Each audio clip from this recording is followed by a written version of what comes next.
Y quiero ir con ustedes en Génesis capítulo 22, versículo 13. Dice así: y levantó Abraham sus ojos y miró, y he aquí un carnero. En realidad, la traducción que está diciendo él dice, y volteando su rostro hacia atrás, como mirando hacia atrás. Eso es lo que dice el original.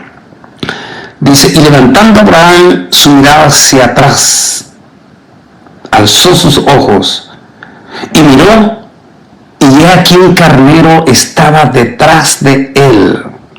O sea, ahí, cuando él volteó su mirada, trabado en la espesura por sus cuernos.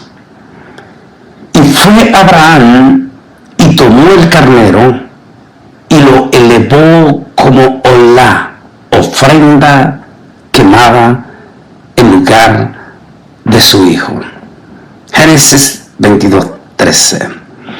En una composición que tiene el Talmud, dice en una manera más desglosado del original, dice, y volteando su mirada a Abraham, miró, levantó sus ojos y miró a un cordero, oye bien, que se ofreció en lugar de su hijo.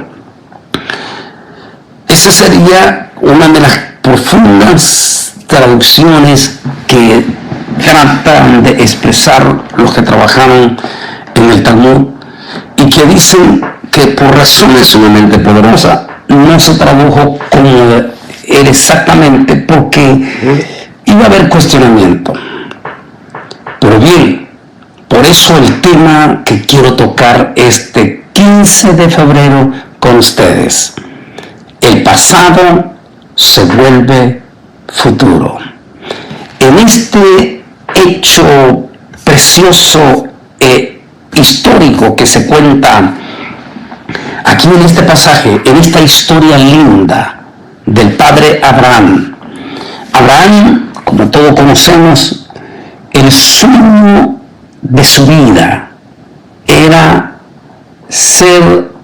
ver un hijo con la mujer que él siempre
Sara. Pero la historia dice que Sara era estéril y llegó un momento de edad cuando ya Abraham tenía arriba de 65 años y había perdido toda esperanza de que la mujer con la que él amó toda su vida le diera un progénito. Y así, e inclusive conocemos la historia, cómo es el peligro de adelantarse con nuestras propias decisiones a querer arreglar nosotros las cosas o apresurarnos a los planes de Dios. Como Abraham, padre Abraham, ya había perdido toda esperanza que le diera descendencia la mujer que él amó toda su vida, como era Sara, toma la decisión que en aquel entonces estaba aprobada por la ley moral que existía en aquel entonces. Él podía, en consentimiento con Sara, podía tomar una concubina para que le tratase de dar descendencia. Y todos sabemos lo que sucedió. En algún principio Sara estuvo de acuerdo en que tomara a Agar, y resultado vino Ismael. Ismael se convirtió en ese hijo anhelado, deseado por el padre Abraham. Pero Agar, la concubina, aprovechó aquella circunstancia para comenzar a hacerle la vida imposible a Sara. Constantemente había humillación en todas las formas contra aquella mujer, contra Sara. Hasta que un día Sara no pudo más y tomó la decisión de decirle a Agar, que era en cierta forma una criada de la casa, le dijo: tienes que irte juntamente con tu hijo. Aquella decisión fue profundamente dura para el padre Abraham. Era su hijo, pero también Sara era la mujer de su vida, su esposa. Así es que el padre Abraham se ve en la necesidad de consultar directamente lo más profundo con Yahweh. Y Yahweh le dice: haz lo que te dice ella, no hay otra opción. Y así conocemos esa historia. Fue un momento duro, fue un momento difícil. Ahora el padre Abraham es un anciano de 99 años. Sara tiene 90 años. No solamente Sara era estéril, es decir, científicamente era imposible que tuviera hijos. Y aparte, ya tenía 99 años. Como dice el mismo escritor, ya la costumbre, la posibilidad de fuerza, la fuerza para tener hijos, ya se había pasado. Y conocemos esa historia profunda donde lo imposible se hace posible. La visita aquel día, aquella mañana, posiblemente entre las 9 y las 11 de la mañana, el padre Abraham tuvo una visita sumamente especial. Cuando Abraham recibió a aquellos forasteros, inmediatamente Abraham se dio cuenta que se trataba de algo sobrenatural. Aquellos personajes, entre ellos a quien más tarde lo conocemos como el ángel de Yahweh, se le presenta a Abraham en esa cultura, esa costumbre preciosa y linda que hasta hoy en día comparten los beduinos en toda esa área de Israel, Egipto, Arabia Saudita.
solamente recibe a los forasteros, sino que de inmediatamente manda a matar un becerro y prepara un guisado para que coman estos forasteros. En algún momento, el forastero especial, a quien más tarde lo conocemos como el ángel de Yahweh, le dice a Abraham: necesito hablar en privado contigo. Abraham le dice: está esa tienda, vamos a esa tienda allí. Se va Abraham junto con el personaje y, motivada de curiosidad, aquella anciana de 90 años decide ir a poner el oído detrás de la cortina de la tienda. Y mientras el personaje le dice a Abraham: el Altísimo ha visto tu clamor, tu dolor y tu deseo. Y hay una respuesta: he aquí que tu mujer te dará un hijo. Conocemos la historia, escuchando del otro lado la reacción de Sara, que dice: yo a mis 90 años está diciendo él que voy a... E inmediatamente el ángel la escuchó y le dice: ¿por qué te ríes? ¿Habrá algo imposible para Dios? Y la historia usted la conoce. Llega aquel hijo, el primogénito, entre Sara y Abraham.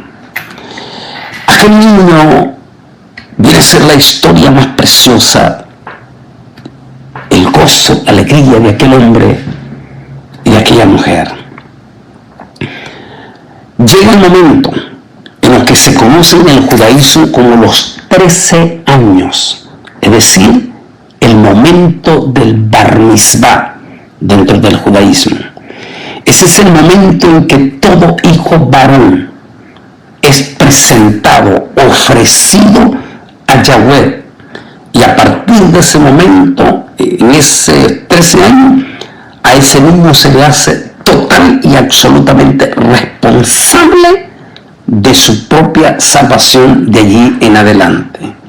De allí el énfasis de que desde el nacimiento, desde que comienza a hablar, desde que comienza a tener entendimiento, el padre judío y la mamá judía debe de comenzar a instruir a ese niño desde el momento que tiene uso de razón en todo el conocimiento de la ley de Yahweh hasta que cumpla 13 años menos un día, dice la ley del judaísmo. Y así, cuando el padre Abraham se prepara para celebrar en grande los 13 años de su primogénito hijo entre él y Sara, recibe una revelación dificilísima, durísima, en la cual Abraham tenía dos opciones: o recibir el mandato que Dios le daba, que iba a ser un total y absoluto sacrificio de su amado hijo, o rechazar y con ello perder todas las promesas. El Altísimo le dice a Abraham: vete al monte de Moria, lleva a tu hijo y quiero que me ofrezcas un sacrificio. Hasta ese momento Abraham no sabe la petición final que se va a concretar en el momento, el lugar del sacrificio. El Altísimo le dice: vete al monte de Moriah, subirás al monte de Moriah y allí en el monte de Moriah me ofrecerás el sacrificio a tu hijo. Ha sido un momento duro, dificilísimo. No sabemos cómo pudo explicarle a su madre, a Sara, la decisión que el Altísimo le había tomado en relación a su hijo. Finalmente, Sara, como fiel sierva verdadera del Señor, se da cuenta que es más importante obedecer a Dios el no al que no obedecer. Y toma a veces y le da el visto bueno con dolor profundo. Y sale aquel anciano junto con sus criados rumbo al monte de Moriah. Allí donde la noticia debe ser este paréntesis, atención a todos los que van a viajar o quieren o están deseando viajar con nuestro ministerio. El primero después de la pandemia, este 3 de mayo, ya oficial, y lo estoy anunciando ya oficial, se va a hacer el viaje de estudios e investigaciones a la tierra de Israel con un suficiente tiempo, decir que vamos a ir con buen tiempo. Para los que están interesados ya, porque a partir del lunes deberán de llamar, es más, pueden poner texto ya en WhatsApp para que los tomen, porque el cupo es completamente limitado por lo codiciado que va a ser este viaje. Apunten ese teléfono de Boleines Minister para viaje. Va a ser el 956. Para los que son de afuera, de México, Centroamérica, van a marcar el 001, luego el 956-502-7722. Acuérdense, pongan un texto en WhatsApp allí y díganle: soy el hermano tal, fulano tal, estoy interesado en el viaje, y a partir del lunes próximo 20, lunes de enero, el lunes de febrero 20, van inmediatamente a regresarle a usted su llamado para asegurar su cupo para este viaje. Déjenme seguir en esta manera. Cuando llega el padre Abraham al monte de Moriah, en ese momento Abraham podía subir con sus criados, que llevasen, de hecho fueron los que traían el manojo del madero, la leña, para el sacrificio en el monte de Moriah.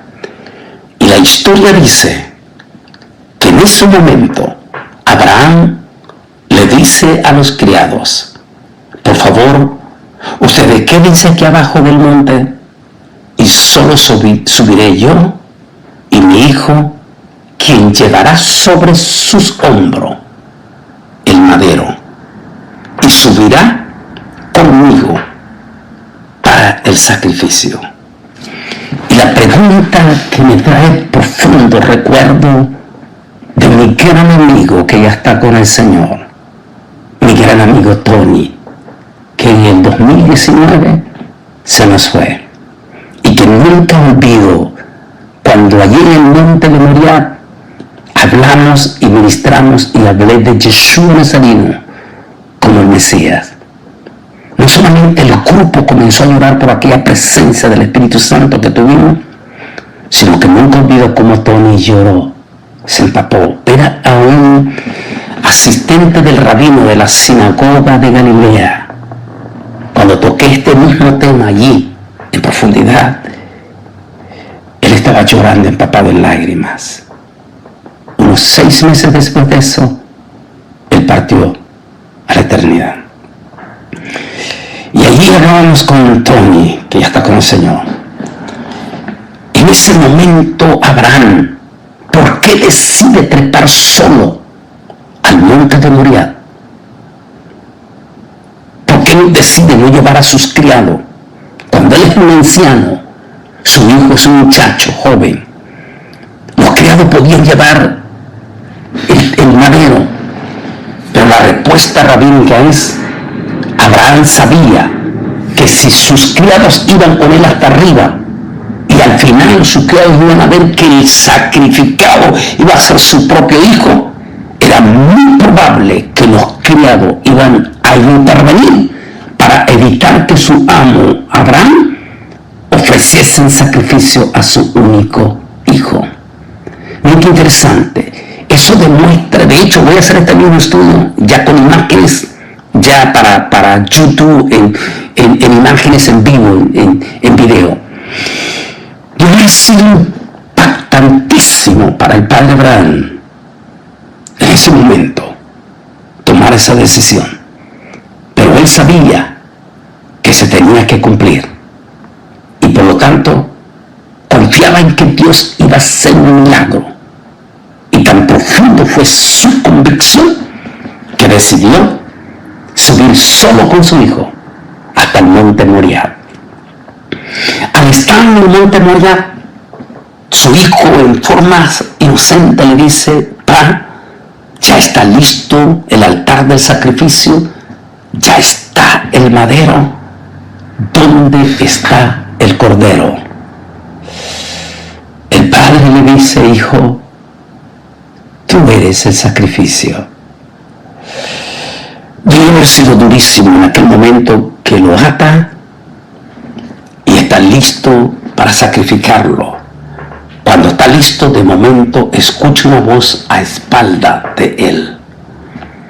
En aquel instante, y lo voy a vivir ahora en mayo, que vamos a ir con el grupo, porque voy a subir junto con ellos, con permiso, hasta el monte de Moriah. Y en ese momento se voltea el padre Abraham, dice, volteó su mirada hacia atrás. Por eso el tema, el pasado se vuelve futuro. Y al voltear su mirada hacia atrás, ve un cordero que se está ofreciendo voluntariamente en lugar de su hijo Isaac. El ángel le dijo: "Detente, Abraham, no lo hagas". El Señor solo quería ver tu disponibilidad total y absoluta a obedecer mi voluntad, aún cuando esa voluntad significaba el sacrificio de tu hijo. Aquí ese cordero va a estar en lugar de tu hijo. Y ahí el tema, el pasado se vuelve futuro. Porque en Lucas capítulo 10 el Señor dice, en San Juan capítulo 10 el Señor dice: a mí nadie me quita la vida, sino que yo voluntariamente me ofrezco como sacrificio y salvación para los pecados de la humanidad. Es exactamente lo que sucedió con el cordero. Nótese que dice el original: "Y vio un cordero que se ofreció voluntariamente". Múltiples de veces hemos escuchado que juzgan al pueblo de Israel o a aquellos que fueron los asesinos, los que mataron a Jesús y todo. El Señor dijo: "A mí nadie me quita la vida porque quiere, sino que yo voluntariamente y con el deseo de salvar a la humanidad me ofrezco en mi propio sacrificio, yo ofrezco mi propia vida y yo mismo me resucitaré al tercer día". De manera que en el sacrificio del padre Abraham, en el monte de Moriah, representa una mirada después de ese sacrificio 2000 años atrás, el sacrificio de Jesús en la cruz del Calvario. Me decía mi amigo Tony Antonio, nunca lo había visto así. Exactamente allá está. El sacrificio del padre Abraham en el monte de Moriah mostraba 2000 años atrás, adelante, 2000 años adelante, el sacrificio de Yeshua Nazareno. En este caso, en el sacrificio de Jesús, voltea su mirada hacia atrás y se va a dar cuenta que en Génesis capítulo 22, versículo 13, ya estaba en visión lo que iba a ser el sacrificio de Yeshua Nazareno en la cruz del Calvario. ¿Por qué se llama el pasado se vuelve futuro? Porque 2000 años después del sacrificio de Yeshua Nazareno, el pueblo de Israel todavía no lo ha recibido como su Mesías. Sin embargo, en en ese momento que nosotros conocemos como la 70ª semana de Daniel, o la semana 70, el pueblo de Israel volteará su mirada cuando uno de los temas calientes que he tocado y que lo toqué en Austin se llama Gritos por un Mesías. Más bien lo toqué en Atlanta, Georgia. Gritos por un Mesías. En este momento Israel está pegando gritos por un Mesías. Y lamentablemente va a recibir a un falso Mesías. Pero en medio de la semana 70, ese falso Mesías se quitará la máscara, o más bien al final de la gran tribulación ya, ese falso Mesías en la guerra de Armagedón se quita la máscara y traiciona al pueblo de Israel. Y es allí cuando Israel, en ese momento de la peligrosidad, que lo voy a hacer, ya le dije en video, va a salir en YouTube también ya. En ese momento de peligrosidad en que Israel se siente que está a punto de ser extinguido, es cuando Israel clama a lo que dice Isaías: y yo derramaré sobre la casa de David y sobre los habitantes de Jerusalén el ruaj, espíritu de fervor, y tajamín, súplicas y ruegos, y ellos me mirarán a mí, a quien ellos traspasaron, voltearán su mirada hacia atrás y se acordarán del sacrificado en la cruz del Calvario, y ellos harán duelo por mí, y como uno que hace duelo sobre su único hijo, se afligirán por él como el que se aflige por su hijo primogénito. Y entonces Israel recibirá a Yeshua Nazareno como su verdadero Mesías, al que crucificaron 2000 años atrás. Volverán su mirada hacia atrás y mirarán 2000 años atrás, como sucedió con el padre Abraham y su hijo Isaac en el monte de Moriah. Cuando ya iba a sacrificar, un ángel intervino y le dijo: no lo hagas, Abraham, mira hacia atrás. Volvió atrás y aquí un cordero que se ofrecía voluntariamente. Yeshua no fue decisión de Israel ni de los romanos de matarlo. Fue su propia decisión. Voluntariamente se ofreció como cordero perfecto, dice el libro de los Hebreos. Una historia lindísima y que la vamos a vivir. Recuerden, a partir de este lunes ya empiecen a llamar a ese número que lo di. Y allí usted podrá estar allá en vivo con nosotros en uno de los estudios desde el monte Moriah. Recuerden, 001 para los de afuera o para los de aquí, 956.